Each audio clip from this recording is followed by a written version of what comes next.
बोलने नहीं दूंगा कभी खड़ा होगा, ये बता रहा हूँ। ए उग्रवादी कटवे।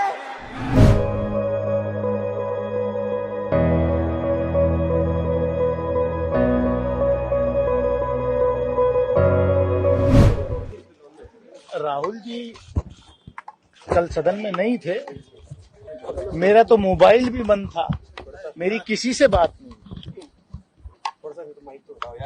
वो खाली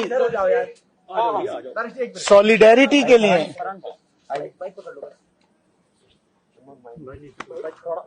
मेरा हौसला बुलंद करने के लिए वो यहाँ आए कि अपने आप को अकेला मत समझिए। इस देश का हर वो व्यक्ति जो देश के लोकतंत्र में विश्वास रखता है वो आपके साथ खड़ा है। उन्होंने इतना ही कहा कि इसको दिल पे मत लीजिए, अपनी सेहत का ख्याल रखिए। दानी जी आज लेकिन दिल पे लगने वाली बात तो है। दिल पर लगने वाली बात है। आज दिन भर का मुझे इस बात का थोड़ा रिलीफ मिला है कि मैं अकेला नहीं खड़ा, कि पूरा विपक्ष की सॉलिडेरिटी मेरे साथ है और मैं अकेला नहीं हूं। वो जो हमला है वो मेरे ऊपर अकेले के ऊपर नहीं है, वो खाली दानिश अली के ऊपर वो हमला नहीं, वो हमला इस लोकतंत्र पे है, वो हमला संविधान पे है, वो हमला जो नफरत की दुकानें सड़कों पर लगती थी वो अब नफरत की दुकान इस अमृतकाल में, इस नए भारत के नए संसद के परिसर में लगनी शुरू हो गई। इसका मुझे अफसोस। दोस्तों नमस्कार, मैं आपका भूपेंद्र नारायण सिंह आपसे एक बेहद जरूरी सवाल पूछना चाहता हूं। सवाल हमारी लोकतांत्रिक आस्था के मंदिर से जुड़ा हुआ है, लेकिन उस सवाल से पहले मैं आपको कुछ सुनाना चाहता हूं। गौर से सुनिएगा।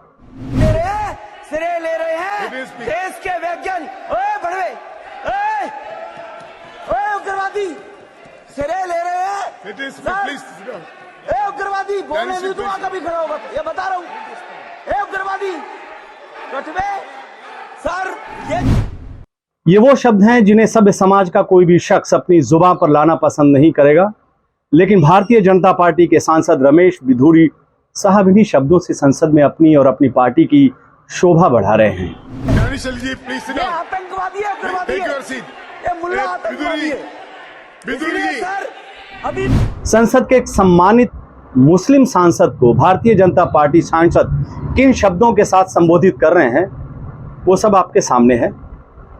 एक चीज पर्दे के पीछे है और वो ये है कि बीजेपी सांसद रमेश बिधूरी साहब माननीय मोदी जी के परम प्रिय सांसद हैं और इनके बारे में कहा तो यहां तक जाता है कि जो बात मोदी जी के दिल में होती है वो इनकी जुबान पर।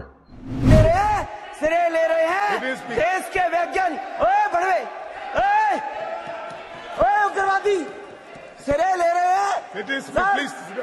ए उग्रवादी बोलने नहीं दूंगा कभी खड़ा होगा, ये बता रहा हूँ। ए उग्रवादी कटवे सर, ये आतंकवादी है, उग्रवादी है, ये मुल्ला आतंकवादी है।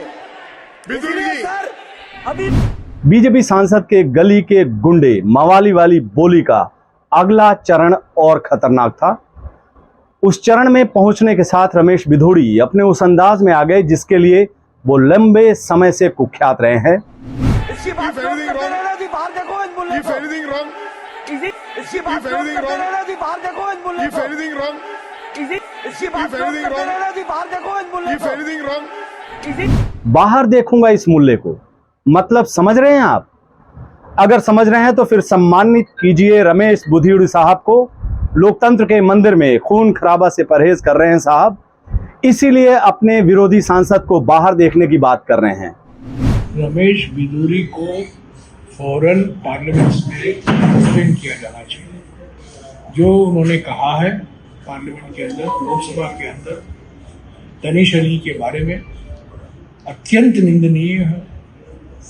ये अपमान है, न केवल दानिश अली का अपमान है, सभी सांसदों का अपमान है, देश का अपमान है। इस भाषा का इस्तेमाल किया गया है। और मैं देख रहा था रक्षा मंत्री ने उठकर माफ़ी मांगने की कोशिश की। मैं समझता हूँ अपर्याप्त है। स्पीकर ने भी उनको आज चेतावनी दी है, वो भी अपर्याप्त है, क्योंकि जो रमेश बिधूरी ने कहा है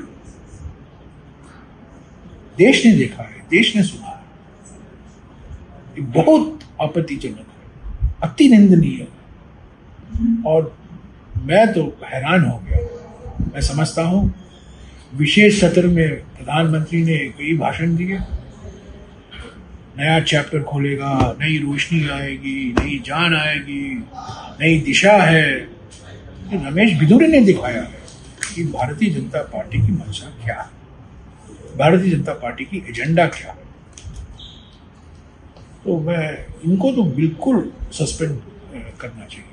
इसके अलावा मैं कुछ नहीं मांग करता हूँ। तुरंत फौरन इसको सस्पेंड कीजिए, बिधूरी को माफी मांगनी चाहिए।